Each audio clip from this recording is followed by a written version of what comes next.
सौरभ, प्रणीत या फलाना को आपने कभी हेड ऑन फेस नहीं किया। ऐसा हो ही नहीं सकता। सुनना है सुनो, नहीं तो मैं चुप बैठ जाता हूँ। प्रोमो के हिसाब से ये दिखाई दे रहा है कि भाई सलमान खान ने इस हफ्ते अमाल को डांटा है, क्लास लगाई है। लेकिन मैं आपको बता दूं कि ऐसा कुछ नहीं होने वाला है। हमेशा अमाल को लेकर जब भी कोई भी प्रोमो आता है उसमें एडिटर्स हमेशा ऐसे दिखाते हैं कि सलमान ने अमाल की क्लास ली है, उसको डांटा है, फटकारा है। क्योंकि सबको पता है कि अमाल को ज्यादातर लोग पसंद नहीं करते हैं, शो अमाल के लिए बायस्ड है। ठीक है, तो इसी का फायदा उठाते हुए एडिटर्स और मेकर्स क्या करते हैं कि भाई ऐसा प्रोमो तैयार कर देते हैं जिससे लोगों के अंदर एक्साइटमेंट हो, उनके दिल की बात पूरी हो कि भाई चलो इस बार तो इसको डांट पड़ी। लेकिन ऐसा कुछ नहीं होने वाला, ये एडिटिंग है, एडिटिंग का पार्ट है, जिसकी वजह से ऐसा लग रहा है जो उन्होंने डायलॉग बोला है ना कि ठीक है अगर तुम्हें नहीं मानना है तो मैं चुप हो जाता हूँ। बट अगर चलो मान भी लेते हैं कि ऐसा ही है, वो जो लाइन उन्होंने बोली है कि भाई तुम्हें अगर नहीं मानना है तो ठीक है मैं चुप हो जाता हूँ, तो भाई इसमें डांटना क्या हुआ?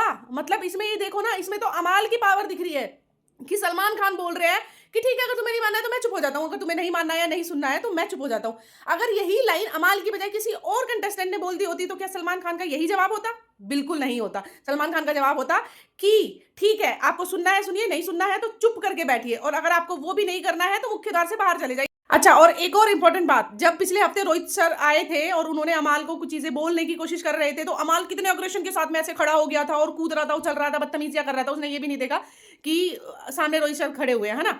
तो इसके अंदर इतनी हिम्मत, इतना दम कहां से आ रहा है? अब आप देख लेना, यही चीज कोई और कंटेस्टेंट कर देता तो उसको तो मतलब उसके करियर पे बात आ जाती, आगे के लिए उसका करियर खत्म हो जाता। मतलब इतनी बड़ी चीज उसको लगता कि उसने कर दी है, ठीक। लेकिन अमल ने ये सब किया और मुझे नहीं लगता कि सलमान खान उस बात को पॉइंट आउट करके इसको बोलेंगे कि तूने होस्ट की डिसरिस्पेक्ट की है। अगर मेरी जगह रोहित शेट्टी वहां पे होस्ट थे तो उनका होना और मेरा होना एक ही बात है, और तूने उनकी डिसरिस्पेक्ट की मतलब मेरी डिसरिस्पेक्ट की। बट कोई फर्क नहीं पड़ता, आफ्टर ऑल है तो वो उनका ही बच्चा, उन्हीं का बेटा, तो उसको वो कुछ नहीं बोलेंगे। जस्ट इन केस यार बोल भी दिया ना तो वही होगा। अपने बच्चे को जिस तरीके से हम प्यार से डांटते हैं, फटकारते हैं, और दूसरे बच्चे को बोलना, दूसरे के किसी बच्चे को उसकी गलती पे बोलना में जमीन आसमान का फर्क है, तो वही हो रहा है। बाकी सारे कंटेस्टेंट किसी और के बच्चे हैं तो उनको उस तरीके से डांटा जाता है, फटकारा जाता है। अमाल इनका खुद का बच्चा है, इनके घर का बच्चा है।